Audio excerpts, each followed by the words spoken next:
Okay. Welcome sa tuwang DF channel.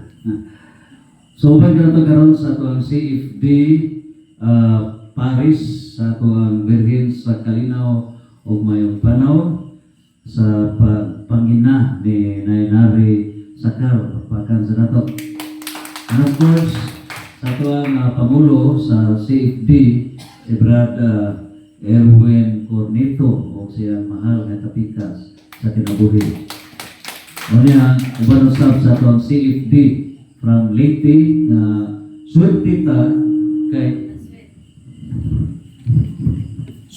kay uban kanato karon is from Leyte nga CFD daan o maugyoy usa sa tong punuan pod no atong veteran na CFD uban kanato karon nagkauban sa itong parokya sa Brad Jaime. Pagka na to, no?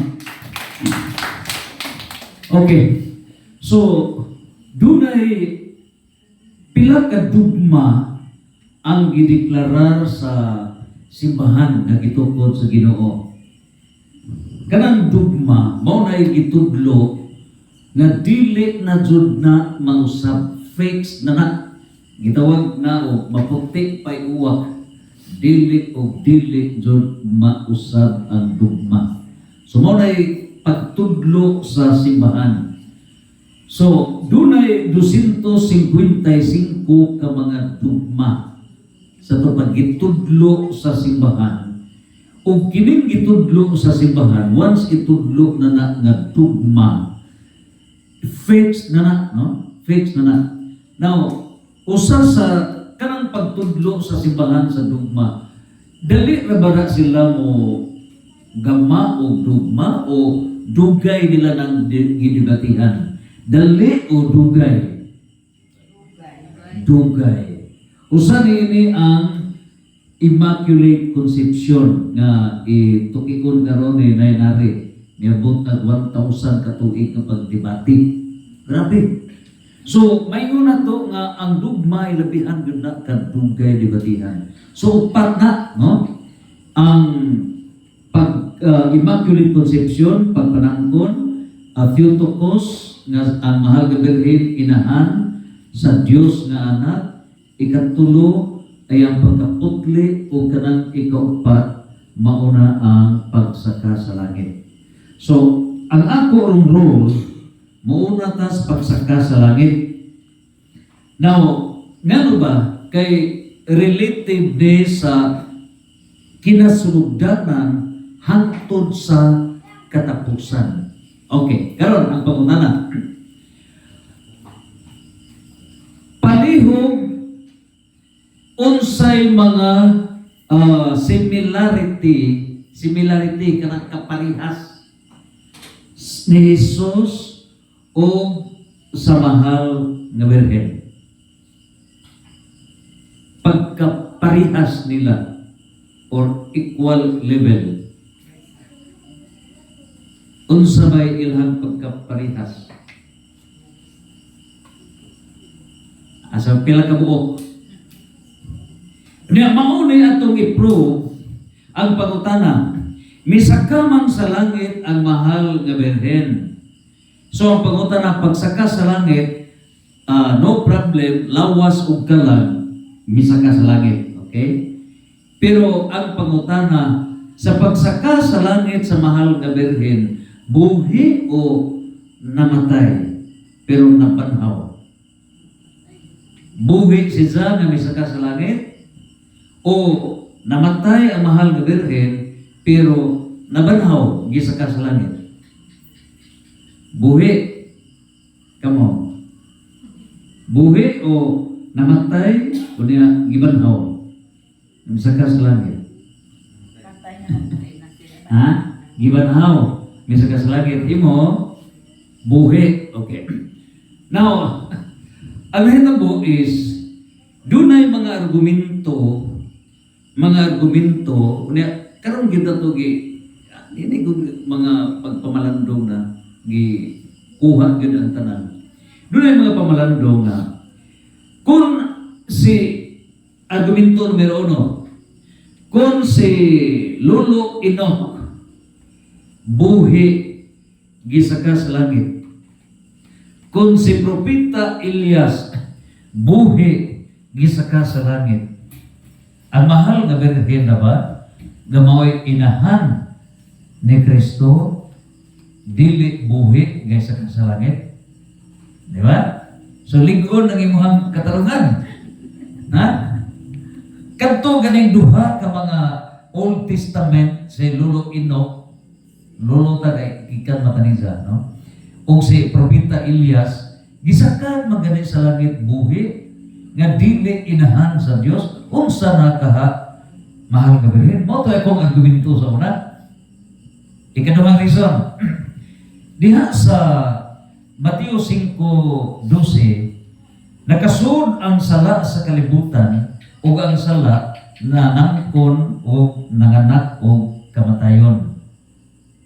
Karon, gideklara man sa Immaculate Conception nga walay sala. Exemption ang mahal nga birhen sa salang panlundon. So sa ato pa, giisangkon ang mahal nga birhen ni Santa Ana nga walang si Jay sa nga panlundon.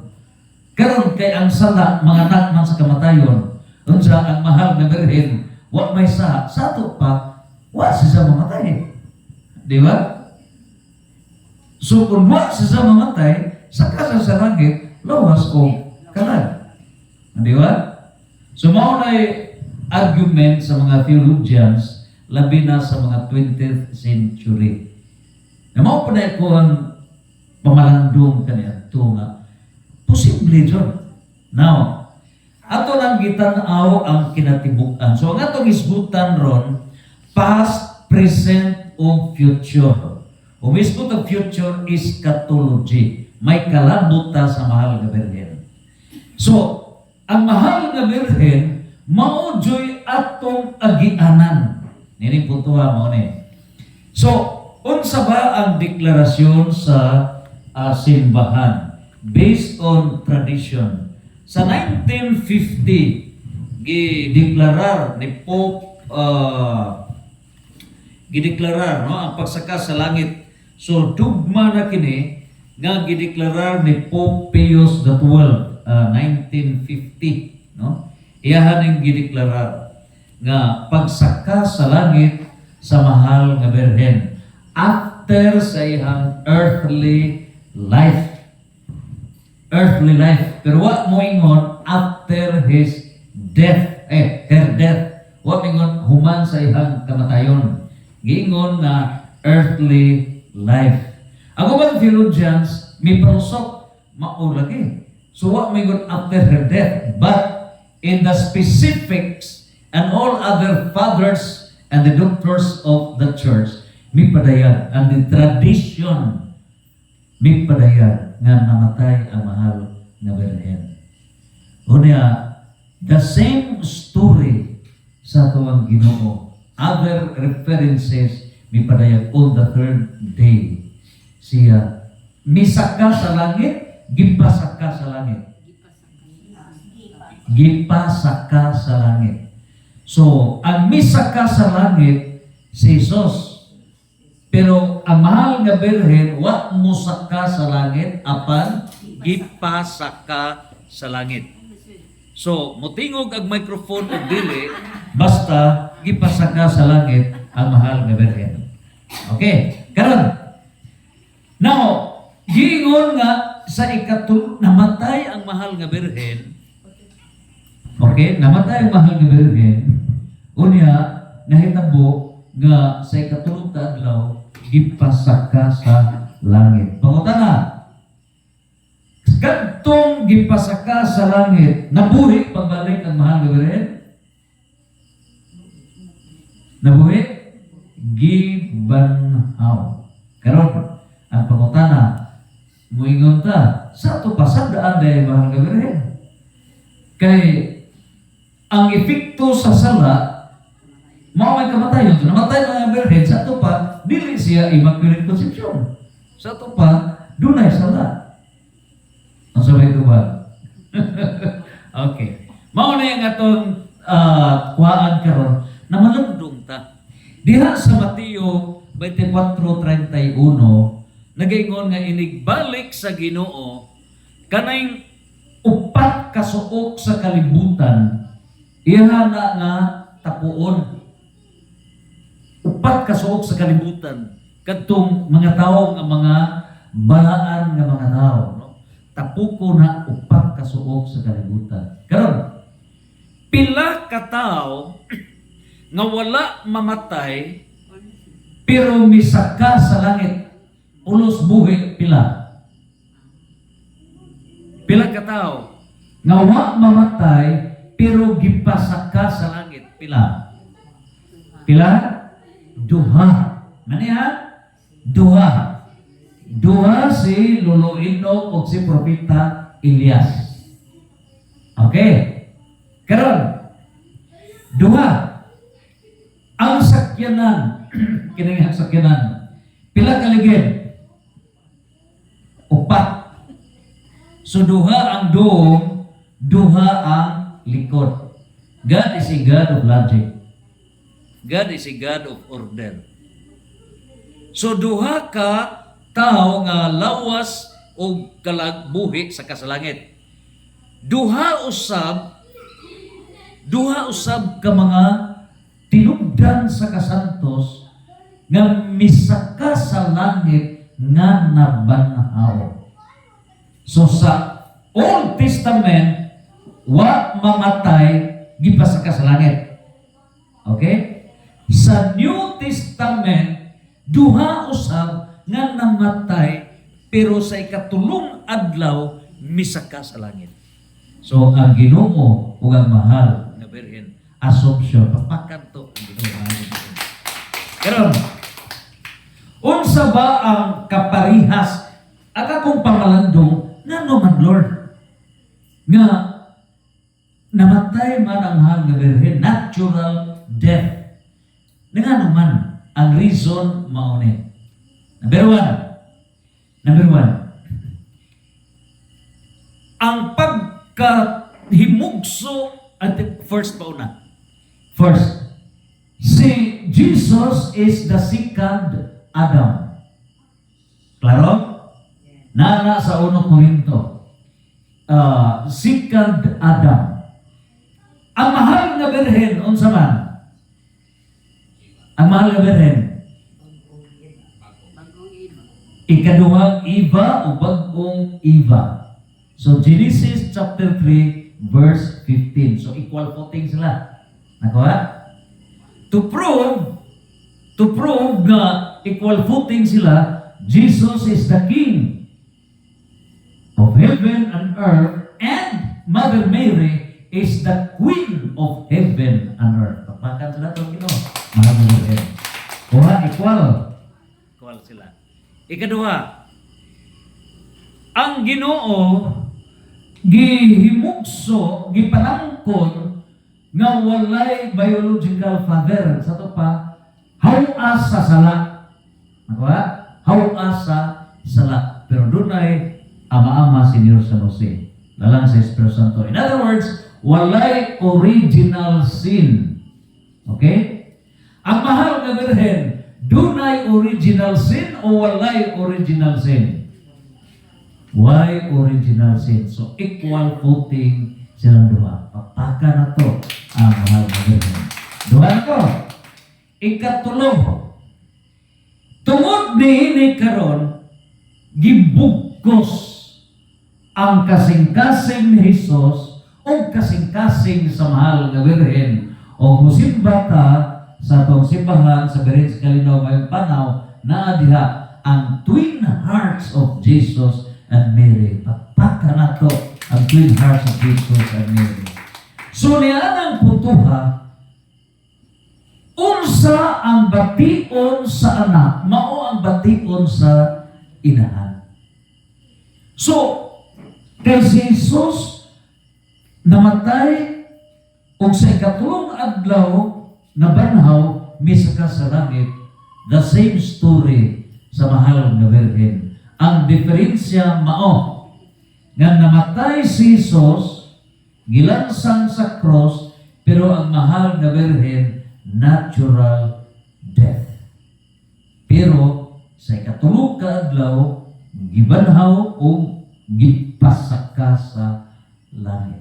Karon, unsa bagay atong pamalandong sa pagsaka sa langit sa mahal nga Birhen? Gibanhaw. Okay. Niya pamalandong kadto di ay pagsaka sa langit, pagbanhaw. Di ba niya? The emphasis now is pagbanhaw. So, ang giingon diri sa 1 Korinto 15, ug wala pa banhawa sa Kristo, kawang ang atong paglaom, kawang. Kaya ni kamatay, mingon tagawa naman. The end, katapusan na. What na dinawala, the end nas kinabuhi. Pero gibanhaw si Jesus, pagpamatuod, nga inig kamatay sa tao, mabanhaw ta. Unya, kana karon gipamatud-an yun sa mahal nga Birhen. Pangutanan. Ngano ba? Unsa may labot sa mga tao sa pagkamatay o pagkabanhaw sa mahal nga Birhen? Kini mo'y pangutana. Maunit tubag nganong giagi nga namatay ang mahal nga Birhen. Unsa may kalambigitan sa pagkamatay sa mahal nga Birhen sa katulong kaadlaw, gibanhaw sa gisaka sa langit, unsay kalambigitan sa katawhan? Unsa man? Unsa may kalambigitan na mahal nga Birhen og nato? Unsa man? Igunsa man nato ang mahal nga Birhen? Ang mahal nga Birhen inahan sa katawhan. In other words, mother of the church. So niining puntuha, ang pagkabanhaw sa mahal nga Birhen o pagsaka sa langit sa mahal nga Birhen, si maoy nag-una. So ang atong king, the king, maoy nag-una pagsaka sa langit. And the queen maoy nag-una pagkabanhaw misa gipasaka sa langit. Klaro? In other words, kung doon na tayo meeting, na ay movant, na ay emosyon. Pag emosyon na na-adjoy mo segunda to make it conclusive. Klaro? Sa parliamentary procedure. So, ang emosyon nga inikamatay sa tao, mabanhaw kini, dadun sa Diyos, may segunda ang mahal nga Birhen o busa dili magkabuwag ang papel sa mahal nga Birhen diha sa process of salvation. Klaro? Okay, karon pangutana. Ari na ta sa eschatology. Grabe. Ang pangutana, unsay epekto sa sala?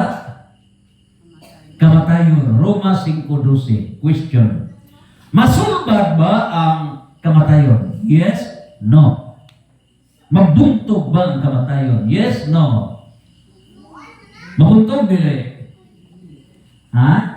Dili no? Kaya matay mo gini si Jesus, matay mo gini mahal na Birhen, buntog ba? Di ba? Mabuntog ba ang kamatayon? Dili? Ha? Mabuntog? Klaro. Yes? No? Yes? No? Mabuntog. Kisay mingog yes? Hands up. Klaro, man hands up. Gusto ta klaro. Mabuntog ba ang kamatayon? Hands up. Kisay hands up?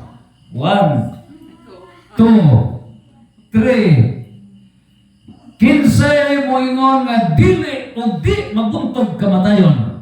Hands up. Hands up. 1 Korinto 15:26. Realistic niya, reality niya itong isgutan. 1 Korinto 15:26, nagingon si Jesus. Ang katapusan niyang buntugon, mao ang kamatayon. Sa ito ba katapusan? So before ang katapusan, naday unahon ng buntog. Ang unahon ng buntog, mga demons of deceptions. So Efeso 6, 10 na ito sa 12. Muna i-declare ni Archbishop Alberto Oy. Dito sa Exorcism Center, CFD, July 31 at 6:30 in the evening dito sa Kapada Darwin, sa Lila. Now, so, unahong demons of deceptions, mabuntog weapons of deceptions. Mabuntog ni. So, usa nini itong isgutan ng duna basta tay January 22 ha. Gitawag na og pahayagay sa pagtuo CFD Bible Symposium. Usa na ka pamaagi para makita jud nga mabuntog ang mga deceptions. Unang buntugon, religious deceptions. Nga naa sa Catechism of the Catholic Church 2048 to 2049 nag-ingon nga ang katauhan sa kalibutan, ang mga protestante, ang non-Christians, masud na sila in one Catholic Church. Papaka na ito, Ginoo. So, pagbasa sa mga bunta, di ararama di mabuntog ang deceptions. After mabuntog ang deceptions, then here comes mabuntog ang kamatayon. Karon, ang pagkutana, pila ka klase ang kamatayon? Pila ka klase ang kamatayon? Dagat? Namatay sa tikwas, namatay kay gahiko, namatay kay mauna, namatay kay gidagman, namatay kay masuk lagi high blood, mauna? Ha? Now, duha ka klase sa kamatayon. Okay? Ngano, ang atong kinabuhi naglangkob sa lawas o kalan. So, Mateo 8:22, pasagdi ang mga patay nga maglubong sa mga minatay. Okay. So, pasagdi ang mga patay nga maglubong. Kinsa man to? Buhi to, dili. Pasagdi ang mga patay nga maglubong. Buhi to sila o patay? Katuunang klaseng patay. Buhi. So, buhi ni, pero patay na ang kalagnon nga kahintang. Bot pasabot, buhi ka, pero ang imong kalag, patay na. Sa tapat kandidato na kag-impierno, inig kamatay. Okay? Now, pasagdi yung mga patay nga maglubong sa mga minatay. So, katong ikaduhang patay, kung sa mato, patay nga lawas o buhi nga lawas? Katong pasagdi mga patay nga maglubong sa mga minatay. Katong mga minatay nga ilubong, patay ito sa lawas o buhi pa? Patay sa lawas. So sa laktong pagkasulti, duha ka klase ang kamatayon. Kamatayon sa kalagnon nga kahintang o kamatayon sa lawas. Okay, karon. Karon. Unsay solusyon sa kamatayon sa lawas? Kay buntugon man ang kamatayon. Sa ito pa, buntugon ang kamatayon sa lawas. Klaro? So, unsay solusyon sa kamatayon sa lawas? Unsay solusyon? Hey. 1 Corinto 15, versikulo 1 ngadto sa 58, over Ezekiel 37. Unsa man? Inibalik sa Ginoo unsay mahitabo? Banhawon ang mga patay. Unahon ang mga santos maoy banhawon. The first resurrection, Revelation 20, verse 4 to 6. So, unsay mahitabo kung ang tao mamatay sa lawas? Unsay solusyon? Unsay solusyon? Unsay solusyon kung mamatay ang lawas? Ha? Ilubong? Para dili na mamatay ang lawas, unsaon man? Inibalik sa Ginoo, banhawon ang mga lawas, ang mga patay. Unsaon mo pabanhaw? Nakuha? So, inibalik sa Ginoo, gipadayag nga kadtong nangamatay, example ng imong gidikanan, buhi pa ba? Patay na. Sa nga sa imong gidikanan? Si Perfecta, Saturnino. Saturnino, Perfecta. Okay. Kung tuwa na to sa langit, pagkaman sa Ginoo, mabanhaw to. Pangutan na, pagkabanhaw ang ilang mga bukog magbalik na, pero dili parehas na to, but glorified body. Si Bishop Safra, while samtang kasuwat ako sa libro dito sa Lintuan, so ihong-hong sa Bishop Safra, klaruhan ha, kay inikabanhaw sa na mga matay, glorified body na prihas ni Isos. So, makalusot tong imong amahan, galukob ta ini. Bisag galukob ta, makalusot na si Zadre. Makalusot. Unsa, mausot tayo sa kingon, ang glorified body, inikabanhaw, moingon karon nga, moadto ko sa Amerika. Di kapag kahuman o sulti, moadto Amerika, iabot na ka sa Amerika. Ingon niya na ang power sa nabanhaw nga mga nangamatay. Glorified body. Mao po na sa mahal na bilhin. So, inigkabanhaw sa mga patay, kadtong mga santo sa langit, mga angheles, pagbalik sa Ginoo, ubanan ni sila new heaven and new earth. Sa lagtod ka pagkasulti, imo ba na asaron? Patay na. O masantos to, maapil pagkabanhaw mo balik, magkalaman mo. Panguta na, magamak pa mo bata? Yes, no. Banhaw man. Dilit na. Ngano? Diba nila kay realidad nga to ha? Okay. Ngano? Mateo 12:20 Oh, nana dia 22:30. Nagingon nga kadtong mga banhaw sama na sila sa mga anghel. Wala na'y minyuay. So dili na pwede o magdama ka mga bata, ha? Dili na pwede. So wala na. In other words, makig-ipon na sila nato ga mga buhit. Karon ang pangutana. So naklaro na ha? So mao na nga new heaven and new earth, tibuok kabuhatan sa Ginoo explored. Tiobra nine choirs siyam kaklase sa mga angheles, serapines, cherubines, thrones, dominations, powers, virtues, principalities, archangels, angels, o saints in heaven. Siyam na kagrupo. So, puwersa anhiling kalibutan.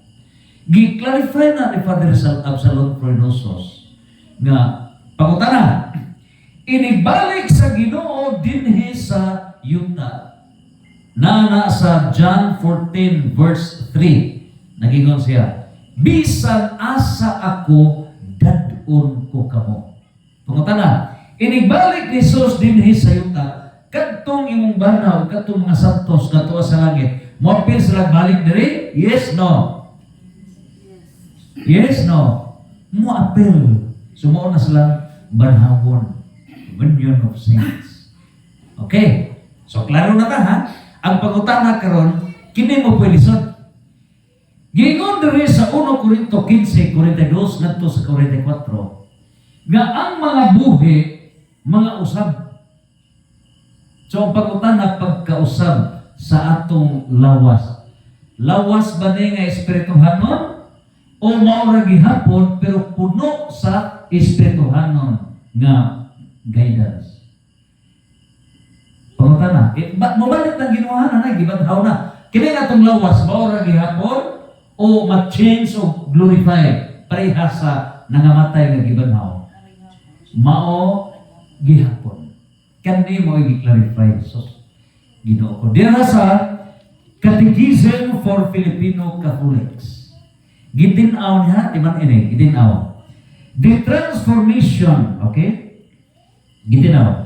The transformation from natural to spiritual body does not mean from material to immaterial. Nagpasabot, mausap ang atong lawas, wa magpasabot na gikan sa material, mahimong dili material ka ng dili na mahikap. Kung dili, gipasabot ni spiritual, ang spiritual here rather means that in the recent life, the Holy Spirit dominates bodily existence. Ang nahitabo, kini na atong lawas, matransform ni nga mapuno sa guidance of the Holy Spirit. Sa ato pa di ay ang pagbanahaw sa atong lawas. Di ba niya? The resurrection of the body. Ang nangamatay, ang resurrection nila, mahimo mang glorified body. Okay? Ang ato di ay resurrection sa atong lawas nga puno ta sa giya sa Espiritu Santo. So nagasugod ang resurrection. Ang pagutana, nga mamatay man kita yapon.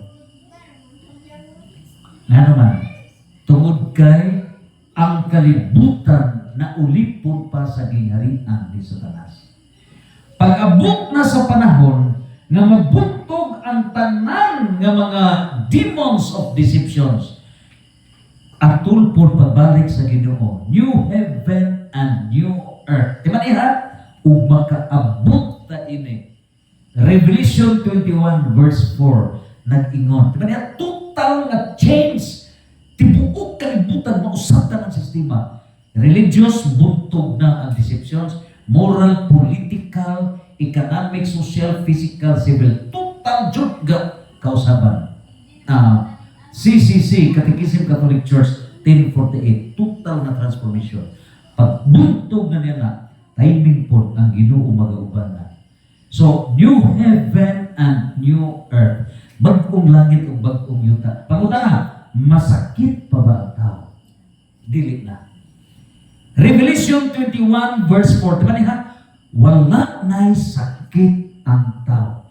Unsa hinungdan masakit ang tao? Tungod sa bad pathogens. 5 na ka bad pathogens, bad virus, bad bacteria, bad protozoa, bad parasites, o bad fungi. 5 na. Nag-ingon ang American College of Preventive Medicines nga kung di kasunod ng bad pathogens, dili kasunod ang sickness. Diba niya? Di kasunod ang sickness. Kung di kasunod ang disease sa lawas, dili mamatay ang tao by natural death. Unya na mahitabo, tuntal nga kausaban. Inigabot na sa Ginoo. In other words, malipay ta nga moabot ang 3 days darkness. Ampok ta. Kaya it will close the old world. Niya gidayag na ni Pope Leo XIV, Cardinal Sarah, Cardinal Tagle. Get ready. Namahadlok mata? No. Malipay ta nga mabot na. Kaya mo end ang old world. Niya bago na ang tanan. Tutal na ang tanan. Malipay ta na. So pagandaman nato ni it's the great day matumaning tanan. O diha sa katapusan, mo testimony ko ninyo kay og wa pata mo daog sa prayer tingali ga vigil na mo na. Yes. Nitong adlaw nga Merkules kay Huwebes karon is Sabado. Oo. Merkules. Pagka Merkules sa buntag, mga alas 8, nasya ko ba? Kaya ang akong igagaw, di na yung istorya nga namatay, suod ako itong igagaw, kay na kiniging cardiac arrest. Natag-iya o kining si Franklin Poligrates, tag-iya o kanaang butika. So, mura kog na emosyonal ba? Na pagkatataon na, mo to hisgot ako nga mo adto dito sa Bukidnon ginana. At nga mo ko kay nang hugot hang kamot. Hugot mura pag lain ang feeling ba? Mo to pa BP ko. Sus pag BP na kay 177/112. Diyan kinadak-an na kay 156 naman. May kadak-an over 100. Mara na kadak-an. Sus gaampo ko sa Ginoo Lord. Buko pang human nagamo mission. Pero og imo mamat og kuhaon ko nimo Lord, sao naman ako pagpadayag sa tanan. So gaampo jud ko sa Isaiah 65:20 na nagingon nga taas nga kinabuhi. Nahong pong giampo ang Revelation 21 verse 4, sickness-free society. Naan ako'y daghan sa office nga mga libro na nga gihimo na nga pamatugdaan jud nga dili masakit ang tao. So gitanaw at sa akong research naaman toy kana ang reflexology. So gikuha nako sa akong computer asa to napita pisliton. So wa ko man conscious. Unconscious pero tanaw lang na nalisang sila kay napuha naman ko. Moto nga before to gapa-pre-over pa ko nila. Pero kana di ay mamatay di ay kung mo surrender deta. Pero kung di ka mo surrender, no, dugay dito kuwaon. Dugay, di ka mo surrender, fight so ka di ay, di so di ay ka mailog. Huwag kang Lord, o sobrang Lord, maluwi ka in Jesus' name. Fight for Lord. So mo itong gikuhan ako, pislit ko dire. Ako mag-test, di man na mauna, di araman na dire. Reflexology. So, daghan og mga pamaagi pohon ilusad na unsaon pagsumpok sa mga sakit na hangtod na nga kaluyan siguro pagka alas 4 itumat kong tablitas katong na parang dila bitaw na parang dila pero wa man jud maor man gihapon. So gaherbal ko katong tanan katong herbal nga ahos, balibanog, bayabas, kidneys na kaluy tanan etc. So, incubos of 165. Pero gamay ra. Dito no ko kang refill. Refill na gikugi, reflex tanang de magkumutan adi ra igo ra de. Paguli na ko mga alas 5 na gapa BP ko perfect over 80.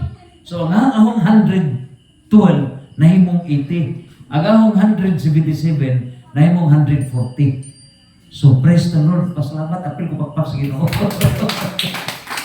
Mga na inagay ko ni Brad Erwin na magkuhan ko sa hagtog. At sa sisi, bugutuwa ko ito. So, kining tanan, misyon na to ni nga nagkaduo na dyan ang kadaugan. Ayaw ikasakit, adzaw ikaguol, kung mo inguntan ng Ginoo hapit na. No, ikalipay na. Kung doon na'y kagitnit, 3 days man sir.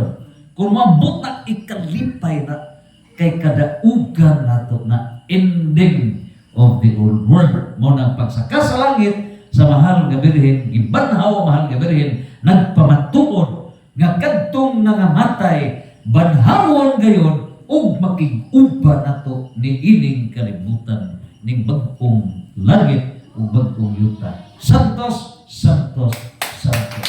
Fiat.